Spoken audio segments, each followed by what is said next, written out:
Do you guys remember farming boar ribs in Dunmurrah to get that sweet stamina buff? Well, today let's make beer-basted boar ribs from World of Warcraft. But in real life, I'm hungry, so let's go. First, grab a baking sheet and line it with foil or parchment paper. Next, grab about 3 pounds of boar ribs and your snippers. Try not to miss like I did, and try not to get any blood on your pretty white countertops. Afterwards, gently pat the ribs down and heavily season with salt and pepper. Remember, we have 3 pounds of swine we're seasoning here, so be very generous with the salt and pepper. You can also season these the day before you plan on cooking them either way.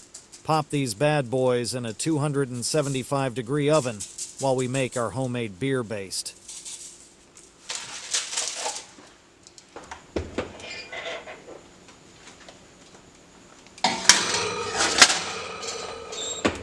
Our beer barbecue sauce is actually pretty simple.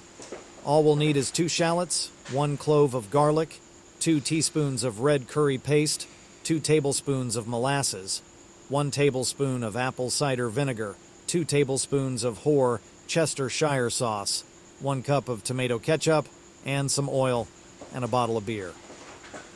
Cut your shallots into halves. Slice the halves into strips with your blade facing the root.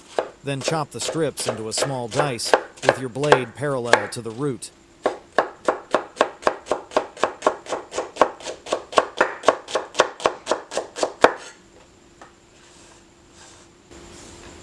Smash your garlic with the flat of your knife. Don't be shy.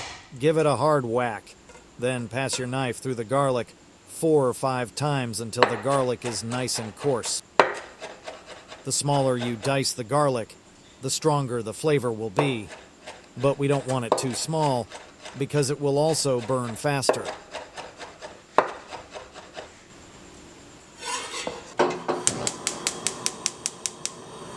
Put a small sauce pot on medium-high heat. Add your oil and saute the shallots for 3 to 5 minutes, or until they're soft. Add a pinch of salt and some freshly cracked pepper. This will allow the pepper to toast in the oil, giving it a nice roasted flavor. After the shallots get soft and the pepper nice and toasted, add in the garlic and roast until your kitchen smells like garlic, or for about 1 to 2 minutes. Add 2 teaspoons of red curry paste stir to combine and fry for a minute or 2, or until the curry paste darkens a little bit. Keep it moving every few seconds so it doesn't burn, and once it darkens slightly, add 1 cup of ketchup or about 3 large squirts.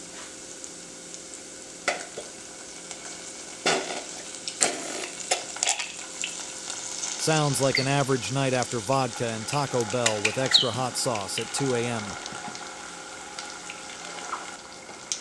Next, get 1 tablespoon of apple cider vinegar, a couple glugs of Hoare sauce, 2 large spoonfuls of molasses. Use the spoon to stir the sauce and try not to scratch the non-stick pans. Hear that? I scratched my pot. Anyways, stir a minute or 2, then add the beer. You're supposed to use Rhapsody malt, but I couldn't find it. So the recipe said to use a less hoppy beer, and I had Heineken, but I think any beer lighter. Then an IPA will do. Now casually stir it and cook it down for about 20 to 30 minutes, or until it's been reduced by around half and reaches a thick barbecue sauce-like consistency.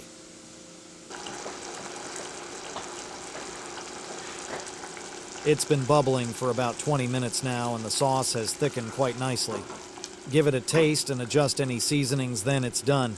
You can blend it to make it smooth or leave it as is. I decided to blend it, and it turned out really, really good. Once blended, keep warm in a saucepan and paste your ribs every 20 to 30 minutes for around 3 to 4 hours. After around 4 hours, the sauce should be dark and sticky, and the ribs should be very tender. If the ribs fall off the bone and the sauce is thick enough to not drop off, it's done. After around 4 hours, this is where I'm at.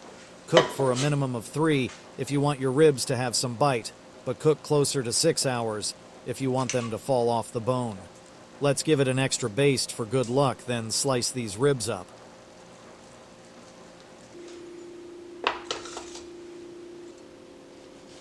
Toss them on your cutting board and slice in between each rib, and remember to eat any scraps that fall off. I tried to plate them fancy, but then I remembered I'm going to school for computer science and not art, so I gave up halfway through and decided to start eating. Now that I'm looking at it in my editing program, dark ribs on a dark plate don't look too good from a visual perspective, but they taste amazing. The sauce is to die for. I'd highly recommend trying out this sauce. Alright, I'ma head out.